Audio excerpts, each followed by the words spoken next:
नमस्कार दोस्तों। पारा शिक्षक को लेकर के एक बहुत ही बड़ी अपडेट आई और ये जो अपडेट आप सबको जरूर देखना चाहिए। यहाँ पे आप सबको प्रॉब्लम आ रही है, कई सारे लोगों को प्रॉब्लम आ रही है, आपके साथ ऐसा ना हो इसीलिए मैं ये वीडियो बना रहा हूँ। और अगर आपने अभी मिस कर दिया तो बाद में आपको पछतावे के सिवा कुछ भी हाथ में नहीं लेगा, आप पछताए ना, इसीलिए मैं वीडियो बना रहा हूँ। तो चलिए पहले बात करते हैं अब आपको कौन सा काम करना होगा। बहुत सारे कैंडिडेट जो परेशान हो रहे हैं, लगातार सवाल पे सवाल किए जा रहे हैं, कमेंट सेक्शन में पूरा सवालों से भर जाता है कि इसका क्या हो रहा है, ऐसे हो रहा है वैसे, मतलब लगातार। तो मुझे ये वीडियो बनाना पड़ा। देखिए, झारखंड पारा शिक्षक मानदेय को लेकर के अपडेट आ रही है। मानदेय यानी कि सैलरी से जुड़ी एक बड़ी बात सामने निकल कर आ रही है। ध्यान दीजिए आप लोग, मार्च 2026 का जो मानदेय है, कब का?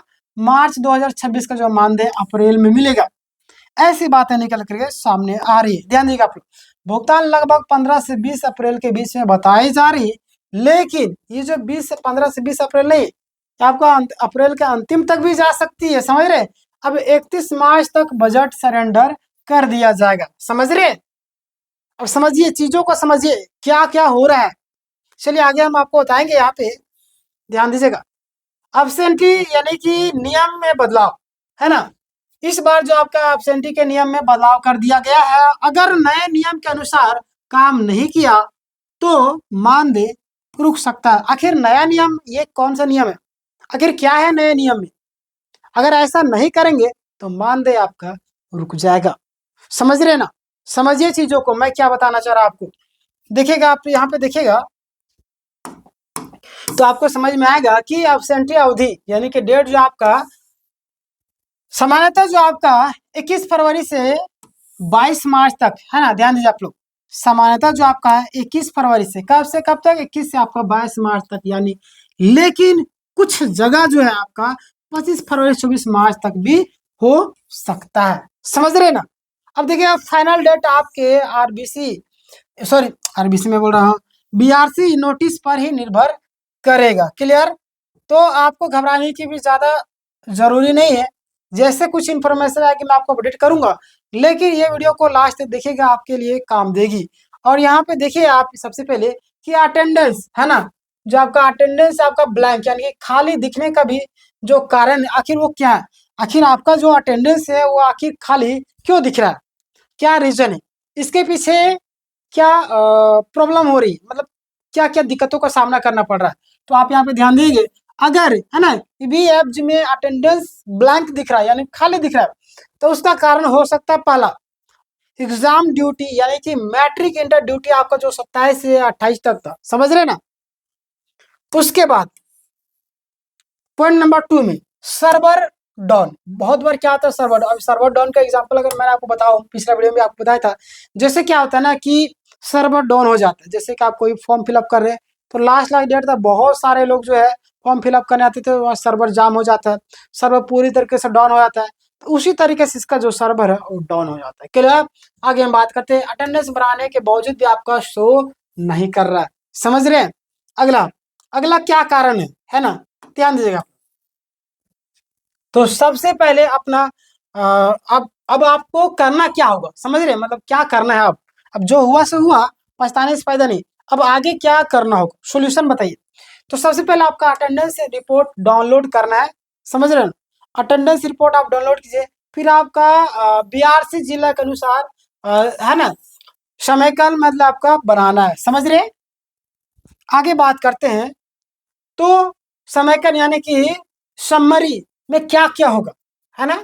तो कुछ वर्किंग आपका जो है कुछ वर्किंग डे आपका, फिर आपका ईबी यानी कि ऑनलाइन अटेंडेंस जो आपका, समझ रहे हैं, यानी कि मैनुअल रजिस्ट्रेशन अटेंडेंस, फिर आपका है सीएल यानी कि कैजुअल लीव, उसके बाद आपका एसएल यानी कि सिक लीव। क्लियर? तो ये सारे चीजें जो आपको यहाँ पे ध्यान रखना होगा, समझ रहे हैं ना। आगे हम बात करते हैं, तो आप यहाँ पे ध्यान दीजिएगा कि सबसे जरूरी जो क्या है, आखिर सबसे जरूरी क्या है। तो लेटर पैड जो आपका नियम है ना, इस बार आपका लेटर पैड देना अनिवार्य हो सकता है, समझ रहे हैं। किनको देना होगा ये भी जान लीजिए, इस बार जो आपका लेटर पैड देना अनिवार्य हो सकता है। अब किनको देना है, आपके मन में सवाल तो उठ रहा होगा। तो ध्यान दीजिए आप लोग यहाँ पे कि जिनका अटेंडेंस ब्लैंक यानी कि नोट शो, यानी कि जिनका अटेंडेंस आपका ना ब्लैंक यानी कि नोट शो है, समझ रहे, लेटर पैड में क्या लिखवाना कि किन तारीख को आपका अटेंडेंस शो नहीं हो रहा है, समझ रहे। लेटर पैड में आपको एक पेपर रहता है, उसमें आपको जैसे ना होता है, जैसे क्या कोई आधार कार्ड सुधारने जा रहे हैं तो मुखिया का जाइएगा तो वो लेटर पैड में लिख के देगा, समझ रहे। तो उस तरीके से आपको लेटर पैड होता है, आप सभी जानते होंगे, इसमें तो कोई ये नहीं कि आप नहीं जानते, है ना। कारण आपको देना है सर्वर इशू या सिंक इशू, जो भी आपका इशू उस कारण को आपको देना। शिक्षक ने आपका मैनुअल अटेंडेंस बनाया है, समझ रहे। चलिए आगे बात करते हैं, यानी कितने दिन का अटेंडेंस बनाया लेकिन शो नहीं हुआ, ये सारी चीज आपको वहां पे रहेगा। क्लियर। यह लेटर आपका स्कूल के लेटर पेड का होगा, समझ रहे। स्कूल का जो आपका लेटर पेड होता है लिख के जो देते हैं वो वाला, समझ रहे। या साधारण आवेदन या ऑफिस का मोहर होगा। क्लियर। अब शो केस आपका जो शो केस का जो मामला है, समझ रहे। ध्यान दीजिए आप लोग यहाँ पे, कुछ जिलों में जैसे कि आपका पूर्वी सिंहभूम में आपका अटेंडेंस है ना, इशू पर जो आपका शो केस मतलब कि दिया गया, समझ रहे। और इसीलिए बार बार सावधानी आपको जरूरी है, समझ रहे। आगे बात करें, सबसे जरूरी जो आपका सावधानी है, कौन कौन से सावधानी है जो आपको बरतनी चाहिए, ध्यान दीजिएगा। तो समय पर आपको अब्सेंटीज जमा करना होगा, पहली बात। फिर बीआरसी के निर्देश पर फॉलो करना है, जो भी आपका बीआरसी के निर्देश है उसको आप फॉलो कीजिए। फिर लेटर पैड जरूर लगाइए अगर आपका समस्या है तो। क्लियर। आगे बात करते हैं, पैनिक नहीं होना, मतलब कि घबराना नहीं है ना, पेशेंस रखना है आपको, घबराने की जरूरत नहीं। देखिए प्रॉब्लम अगर होता है तो उसका सोल्यूशन भी है, समझ रहे ना। तो लेटर पैड जरूर लगाना है, अगर समस्या है तो पैनिक नहीं करें, यह आपका कॉमन टेक्निकल इशू, समझ रहे।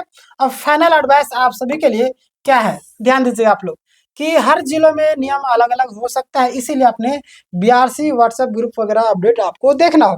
क्लियर। उसी के अनुसार आपको डॉक्यूमेंट्स जमा करना। अब कंक्लूजन जो मैंने आपको बताया वो क्या करना, मतलब समरी के तौर पर। तो ध्यान दीजिए आप लोग कि अटेंडेंस इशू कॉमन है, सही डॉक्यूमेंट्स लेटर पैड लेने से मतलब देने से आपको मानदेय नहीं रुकेगा, और समय पर काम करना सबसे जरूरी है, समझ रहे। तो ये था आपका अपडेट, और मानदेय को लेकर के काफी ज्यादा परेशान हो रहे हैं आप लोग। तो मानदेय समान काम का जो समान मानदेय तो वाला अपडेट मैं आपको देते रहता हूँ, मानदेय तो आपको मिलेगा ही मिलेगा। समान काम का समायोजन को लेकर के काफी ज्यादा आप सभी परेशान होते हैं। तो मैं आपको बता दे रहा हूँ कि जो होगा सो होगा, जो होना था वो हो गया, समझ रहे।